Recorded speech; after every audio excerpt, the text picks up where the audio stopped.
तो शुरू करते हैं। पहला ऑब्जेक्टिव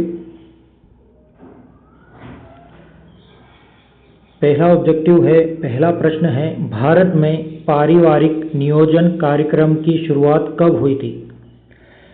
तो यह हुई थी 1951 में। पहला ऑप्शन इसका सही है। अगला प्रश्न है, आप देख सकते हैं, निम्न में से कौन सा गर्भ निरोधक उपकरण आईयूडी का उदाहरण है? तो यहाँ पर जो आईयूडी का उदाहरण होता है वह है लिपेस लूप। अगला प्रश्न है, एसटीडी का पूर्ण रूप क्या है? इसका फुल फॉर्म हमें बताना है। इसका फुल फॉर्म जो होता है वो है sexually transmitted disease. A option इसका सही है। हिंदी में हम कहते हैं यौन संचारण रोग।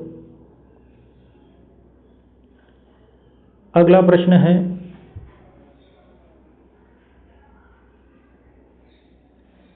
एचआईवी संक्रमण मुख्य रूप से किस रोग का कारण बनता है?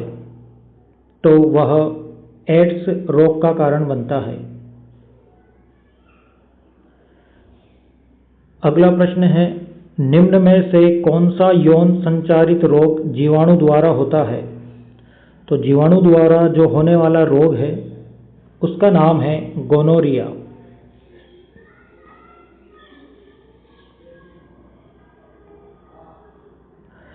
अगला प्रश्न है, एमटीपी का पूर्ण रूप क्या है? फुल फॉर्म हमें बताना है एमटीपी का।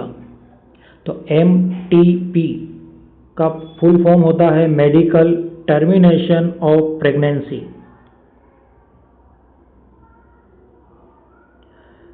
अगला प्रश्न है, तांबे के आईयूडी किस प्रकार गर्भधारण को रोकते हैं? तो इनका जो काम होता है वो होता है शुक्राणु की गतिशीलता घटाकर।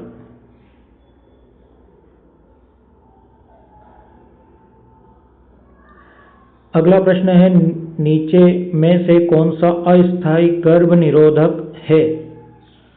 तो अस्थायी रूप से हम कंडोम का उपयोग करते हैं। तो अस्थायी गर्भ निरोधक जो होता है वो कंडोम होता है।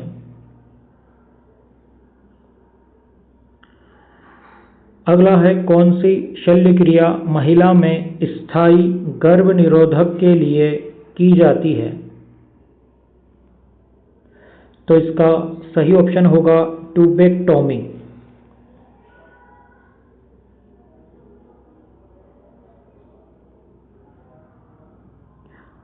अगला प्रश्न है, भारत में जनसंख्या नियंत्रण के लिए अपनाई गई प्रमुख रणनीति क्या है? तो प्रमुख रणनीति जो है वो है गर्भ निरोधक उपायों का प्रचार।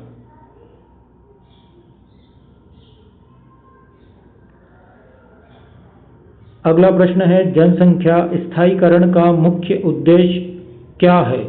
तो मुख्य उद्देश्य है जन्म दर और मृत्यु दर में संतुलन स्थापित करना। सी ऑप्शन इसका सही है।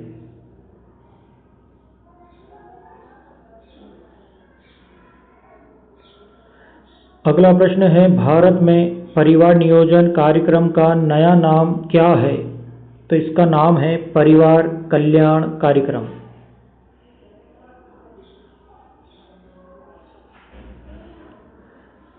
जनसंख्या वृद्धि दर की गणना किसके आधार पर की जाती है? तो यह की जाती है जन्म दर और मृत्यु दर के आधार पर।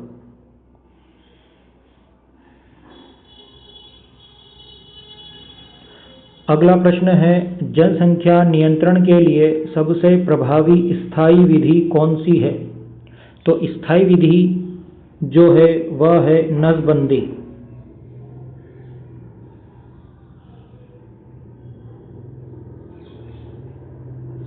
कौन सा सूचकांक जनसंख्या स्थायीकरण की स्थिति को दर्शाता है?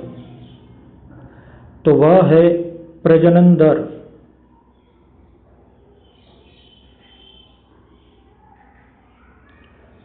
अगला प्रश्न है, जनसंख्या विस्फोट का प्रमुख कारण है तो वह है जन्म दर में वृद्धि।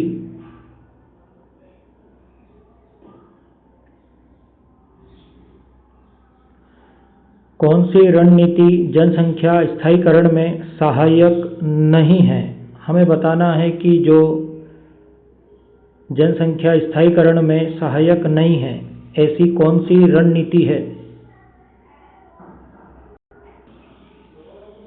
इसका सही आंसर है शिशु मृत्यु दर में वृद्धि। अगला प्रश्न है, जन्म नियंत्रण की प्राकृतिक विधियों में से कौन सी विधि अंड उत्सर्जन से पहले और बाद के कुछ दिनों में सहवास से बचने पर आधारित है? तो यह विधि होती है कैलेंडर विधि या आवधिक संयम।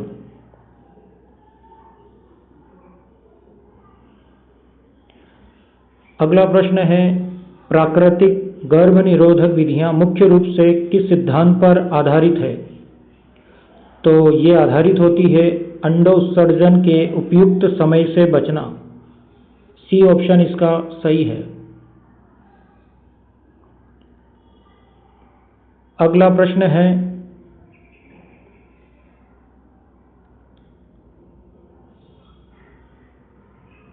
सहवास के तुरंत बाद लिंग को बाहर निकालने की विधि क्या कहलाती है? तो इसे हम कोइटस इंटरप्टस कहते हैं। बी ऑप्शन इसका सही है। तो आज हमने कुछ इम्पोर्टेंट ऑब्जेक्टिव को देखा है। अगले वीडियो में हम कुछ और इम्पोर्टेंट ऑब्जेक्टिव को लेकर आएंगे, तो बने रहिए हमारे साथ। इसी प्रकार आज के लिए इतना ही। वीडियो देखने के लिए बहुत बहुत धन्यवाद।